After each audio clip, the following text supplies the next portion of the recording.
After lunch was combat training, the physically taxing counterpart to the mental workout that the morning skill training was.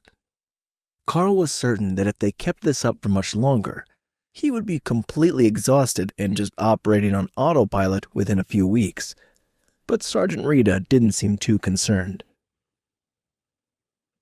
Isn't it a bit much to have high-intensity classes all day long? It's only 4 in the afternoon, and I'm so sore that I can barely move, he complained once the training was done for the day. Fortunately, you have the garden on your balcony to help refresh you until your body adapts. Give it a few weeks, and this will be completely natural to you, Rita insisted. Is that even how it works? The sergeant sighed at his whining and helped Carl to his feet. That is precisely how it works. And the harder that you push yourself during the first few weeks, the faster you will adapt to the training schedule. Short-term suffering for long-term gains. Carl sighed. He couldn't actually prove her wrong, but he had a sneaking suspicion that as he got stronger, the training would get harder, so he would never actually get to adapt to the training level. All right, I'll go meditate and get some dinner then. It seems to help with the mental space where Hawk stays. Carl reluctantly agreed. The sergeant didn't argue with him any further. She just took out her notepad to write down her observations about his practice, and the remark about meditation helping. Carl knew that it would likely make it into his routine now that she knew, but it was for the best, as he was going to need it to keep the Wind Speedhawk happy in his living space. Compared to that, the extra effects of growth were just a bonus, as Hawk was very vocal in his mind when it needed or wanted something, so letting it get bored would be a disaster for his mental health. The cafeteria food seemed to be a bit different today. He had ordered the pasta special with a side salad, but the meal tasted a bit different than he remembered, and the energy content was definitely higher. Only a few bites in, Carl was feeling like someone had electrocuted him and energy was pouring into his body. He finished the meal and was going to go for a jog to burn off some energy, but it seemed like it would be more worthwhile to meditate and try to integrate some of this energy into the taming space. Hawk was the main source of his power and advancement, so the more that he could do to help the beast grow, the better off he would be by the time that he graduated.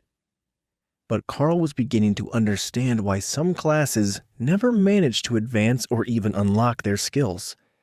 If he hadn't picked up that egg and found compatibility, would he have ever guessed that petting monsters was the answer? Probably not.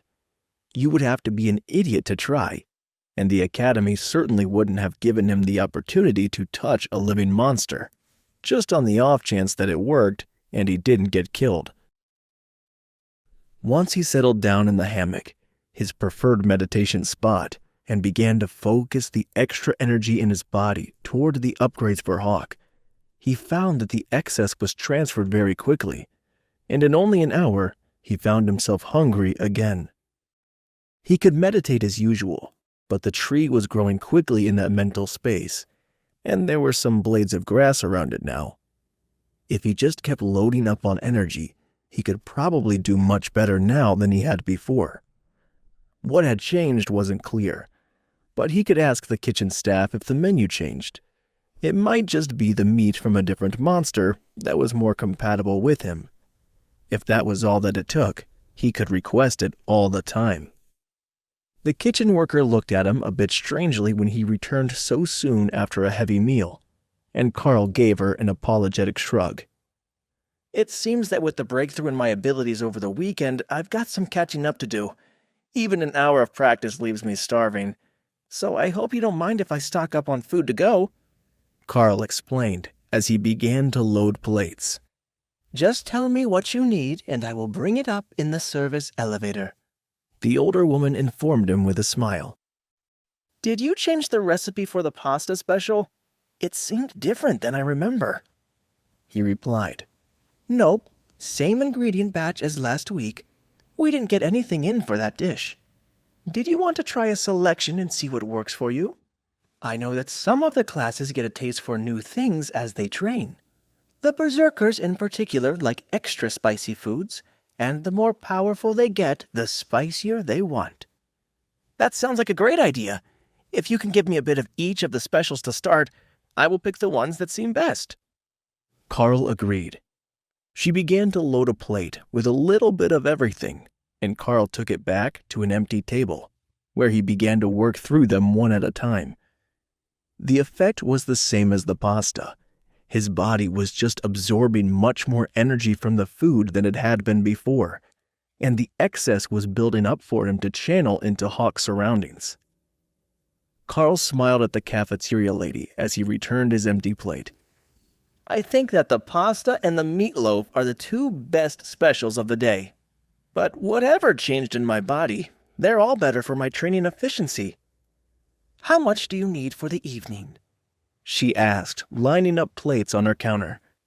2 each should be enough for the night. I'll come early in the morning so that I can have a heavy breakfast as well. Carl smiled at the lady again and left. Wait, that's not the end. You've just had a free taste. Now get the full story on the Pocket FM app, link in description. Check out our next video and playlist, and don't forget to like, share, and subscribe.